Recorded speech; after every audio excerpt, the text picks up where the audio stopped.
नमस्कार, मैं हूं आमिल बेग। आप देख रहे हैं सिटी बुलेटिन न्यूज़। पेश हैं आज के प्रमुख समाचार। कैसरगंज सांसद बृजभूषण शरण सिंह ने मुख्यमंत्री योगी आदित्यनाथ के जन्मदिन पर वैदिक मंत्रोच्चारण के बीच हवन पूजन कर उनकी लंबी उम्र की प्रार्थना की, लेकिन उनकी 5 लाख लोगों की भीड़ जुटाने की कामना पूरी नहीं हो सकी। रामकथा पार्क में आयोजित कार्यक्रम के दौरान कुर्सियां खाली दिखीं। गाहे बेगाहे 10 से 15 हजार लोग ही यहां पर दिखे। हालांकि कार्यक्रम काफी भव्यता के साथ कराया गया।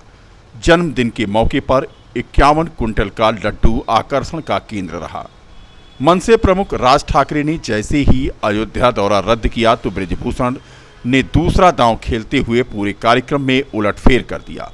उन्होंने घोषणा कर दी कि मेरे तयशुदा कार्यक्रम के अनुसार अयोध्या में 5 लाख उत्तर भारतीय पहुंचेंगे और मुख्यमंत्री योगी आदित्यनाथ का जन्मदिन मनाएंगे। योगी आदित्यनाथ के जन्मदिन की 50वीं वर्षगांठ को पूरे धूमधाम से मनाने के लिए कुश्ती संघ के राष्ट्रीय अध्यक्ष ने सरजू तट स्थित राम कथा पार्क में कार्यक्रम का आयोजन कराया।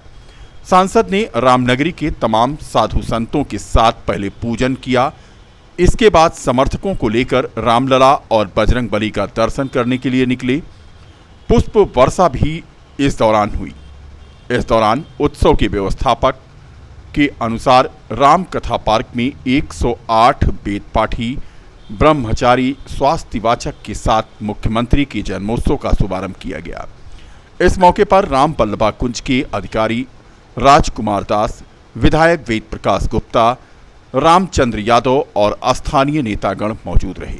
फिलहाल कैसरगंज के भाजपा सांसद बृजभूषण शरण सिंह ने अयोध्या में सियासी चाल चल दी। सीएम योगी के जन्मोत्सव और उत्तर भारतीय स्वाभिमान यात्रा के बहाने अयोध्या में उन्होंने अपनी सियासी ताकत का एहसास कराया। अयोध्या में उन्होंने सियासी जमीन को तो तैयार कर ही दिया, दूसरी तरफ भरे मंच से बोले कि मैं नहीं लड़ूंगा चुनाव, लेकिन लड़ाऊंगा जरूर। मैं नंदनी नगर में बैठकर अयोध्या की सेवा करूंगा। माना जा रहा है कि 2024 के लोकसभा चुनाव में अपने पुत्र प्रतीक भूषण शरण सिंह को वह चुनाव लड़ा सकते हैं। अयोध्या लोकसभा से चुनाव लड़ाने की लगभग उनकी मंशा साफ जाहिर होती है। रामकथा पार्क में आज उन्होंने कहा कि मेरा अगला कदम ये है कि जो साधु संत छूट गए हैं उनके साथ बैठक कर मुलाकात करना, फैजाबाद में व्यापारियों के साथ मुलाकात करना, सभी जाति धर्म के लोगों के साथ बैठक करना, खास तौर पे मुस्लिम भाइयों के साथ भी वह मुलाकात करेंगी। अयोध्या में बहुत सी दिक्कतें हैं, ऐसा कहना था सांसद बृजभूषण शरण सिंह का। उनका कहना था कि अयोध्यावासी बहुत परेशान हैं। क्या कुछ कहा, सुनिए आप।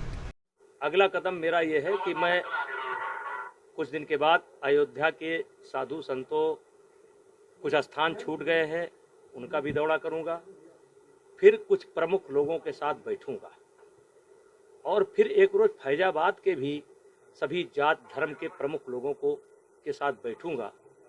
मुझे अयोध्या में कुछ दिक्कतें दिखाई दे रही हैं और अयोध्यावासी बहुत परेशान हैं।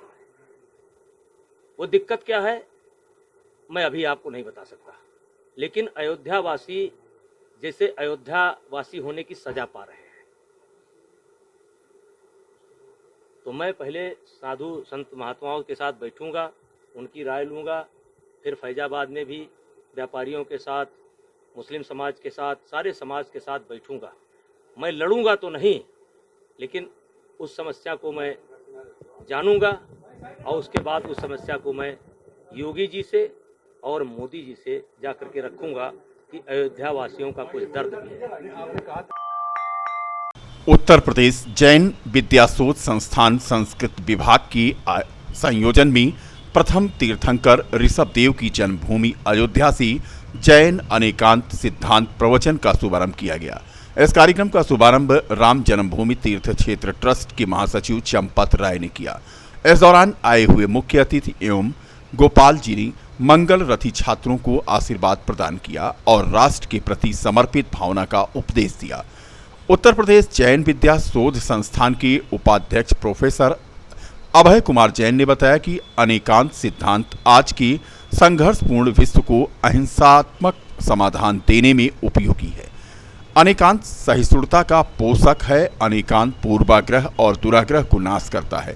अनेकांत सिखाता है कि समस्याओं का समाधान युद्ध नहीं, सभी प्रकार की लड़ाई और झगड़ों का समाधान केवल और केवल समन्वित विचार और विमर्श द्वारा ही संभव है।